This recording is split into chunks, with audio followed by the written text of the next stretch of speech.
ಮಾನಸಿಕ ಊಟ ಮಾಡಕ್ಕೆ ಬೆಲೆ ಎಷ್ಟಾಗಲೋ ಇಲ್ಲಿ 500 ಆಗಲಿ 600 ಆಗಲಿ ಕೊಂಡ್ಕೊತಾರೆ ಆರಾಮಾಗಿ. ತಲೆ ಕೆಡಿಸ್ಕೊತಾರೆ. ನಮ್ಮ ಬಡವರ ಬಗ್ಗೆ ಲಘುವಾಗಿ ಮಾತಾಡ್ಬೇಕಂದ್ರೆ ಇಂಥ ಸರ್ಕಾರ ಏನು ನಾವು ಚರ್ಚೆ ಮಾಡೋದು. ಇವತ್ತು 2000 ರೂಪಾಯಿ ಕೊಡ್ತಾ ಇರ್ತಕ್ಕಂಥ ನಮ್ಮ ಹೆಣ್ಣು ಮಕ್ಕಳನ್ನ ನಾವು ಗಮನಕ್ಕೆ ತರಲ್ಲ.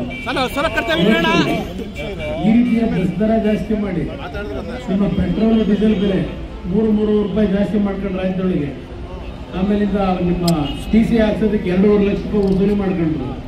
ಹೇಳ್ತಾ ಹೋದ್ರೆ ಹಲವಾರು ವಿಷಯಗಳು. ಇಂಥ ಒಂದು ಜನಗಳ ಮೇಲೆ ಹೊರೆ ಹೊರಿಸಿ 2000 ರೂಪಾಯಿ ಕೂಡ ದೊಡ್ಡ ವಿಷಯ. ನಾನು ಈ ರೀತಿ ಕೆಲಸ ಮಾಡಿ ಅಧಿಕಾರ ನಡೆಸಿದ್ರೆ ತಿಂಗಳಿಗೆ 10,000 ರೂಪಾಯಿ ಕೊಡ್ತೀನಿ.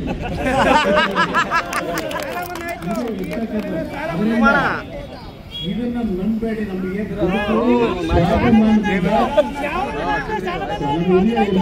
ಸ್ವಾಭಿಮಾನದ ಬದುಕು ನಮ್ಮ ಕುಟುಂಬಕ್ಕೆ ಬರಬೇಕು.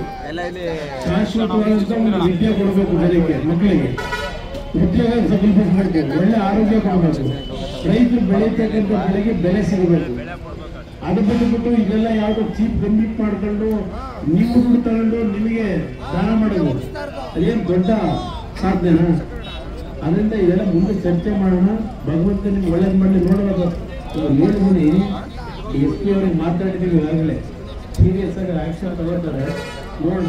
ನೀವು ಮೊದಲೇ ಬಂದನಂದ್ರೆ 8 ವರ್ಷದಿಂದ ನೀವು ದುಡ್ಡು ಕೊಟ್ಬಿಟ್ಟು ಆರಾಮಾಗಿದ್ದೀರಿ. ಅದ್ರ ಮೇಲೆ ನಿಖಿಲ್ ಹೆಸರು ಬೇರೆ, ಅನಿತಾ ಕುಮಾರಸ್ವಾಮಿ ಹೆಸರು ಬೇರೆ ಹಾಕೊಂಡಿದ್ದೀರಿ ಕಂಪ್ಲೇಂಟ್ ಅಲ್ಲಿ. ಅದು ಯಾವ ಅದ್ರ ಬಗ್ಗೆ ಗೆಳೆಯತ್ತಿ ನಿಮ್ಮ ಪರವಾಗಿದ್ದೀನಿ. ಎಲ್ಲರೂ ನಮಸ್ಕಾರ.